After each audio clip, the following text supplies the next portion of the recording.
Dictation 80 शब्द प्रति minute. 5 second बाद शुरू।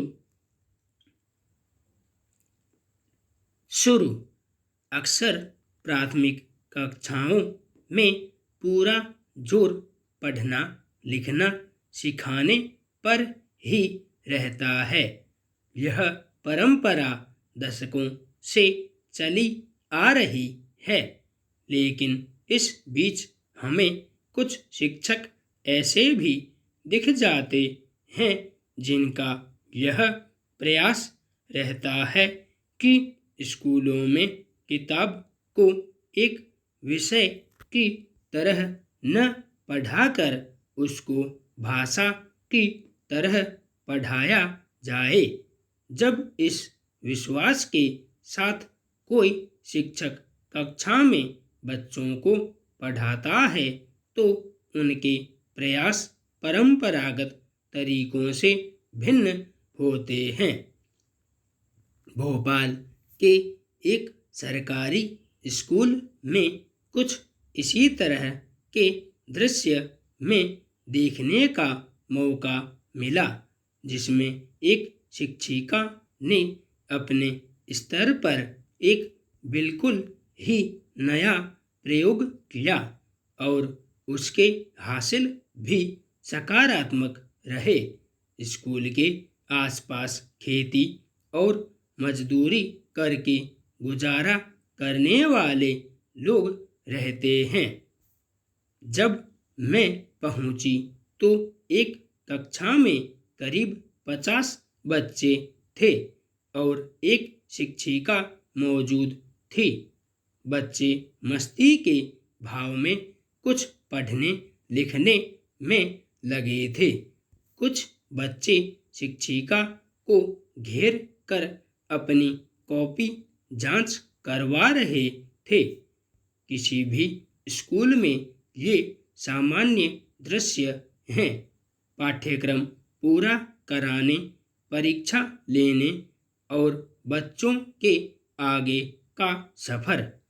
लेकिन खास और अलग बात यह थी कि वहाँ की शिक्षिका का मानना था कि पाठ्यपुस्तकों के अलावा भी बच्चों को विविध सामग्री उपलब्ध होनी चाहिए, क्योंकि पाठ्यक्रम से अलग कुछ किताबों के साथ बच्चों को ताज़ा और बाल सुलभ सामग्री मिलती है तो बच्चे इसमें ज़्यादा रुचि लेते हैं।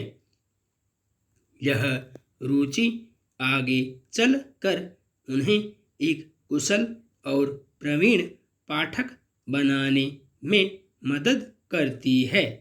अगर उनके इस विचार का विश्लेषण करें तो हम पाते हैं कि शायद यहाँ वह शिक्षिका सिर्फ विषय नहीं बल्कि उस विषय को पढ़ाने के मकसद को ध्यान में रखती है।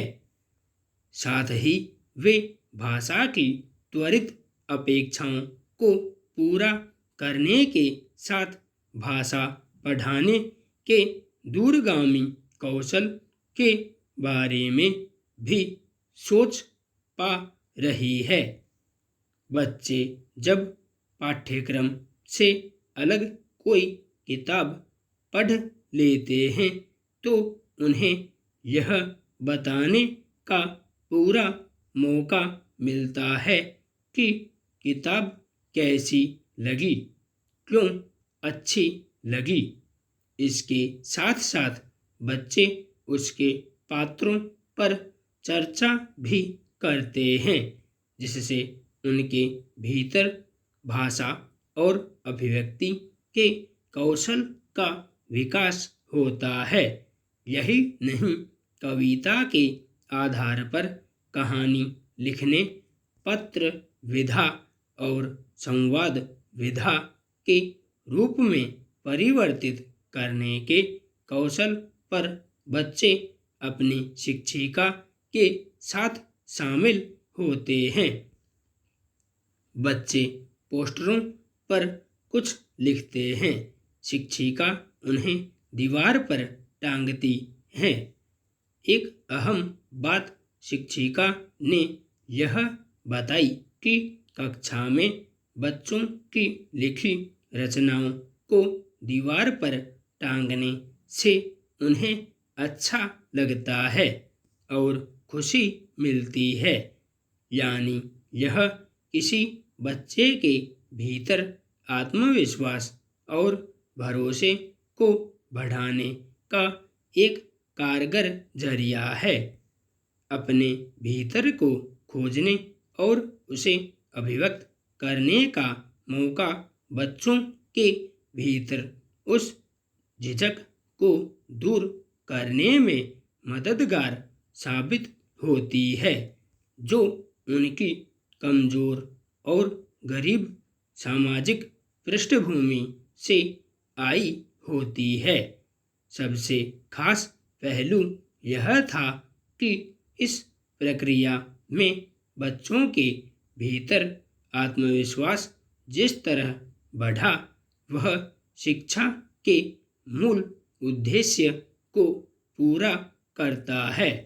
इस तरह स्कूली किताबों में दिलचस्पी जगाने का यह अलग रास्ता बच्चों की औपचारिक पढ़ाई को एक ठोस दिशा देती है। दरअसल शिक्षक का काम सिर्फ किसी विषय को पढ़ाना ही नहीं है, उसका काम कई मोर्चों पर एक साथ होता है। इसीलिए स्कूल में बच्चों के सर्वांगीण विकास की बात कही जाती है और इस विचार को इस तरह के शिक्षक बड़ी शिद्दत से आगे ले जाते हैं। शिक्षक कार्य के लंबे अनुभव के बाद भी नया सीखने को लालायित रहना और उसे स्कूल के छोटे बच्चों के साथ करने की खुशी महसूस करना, यह एक सजग और संवेदनशील शिक्षक ही कर सकता है। संपूर्ण विराम।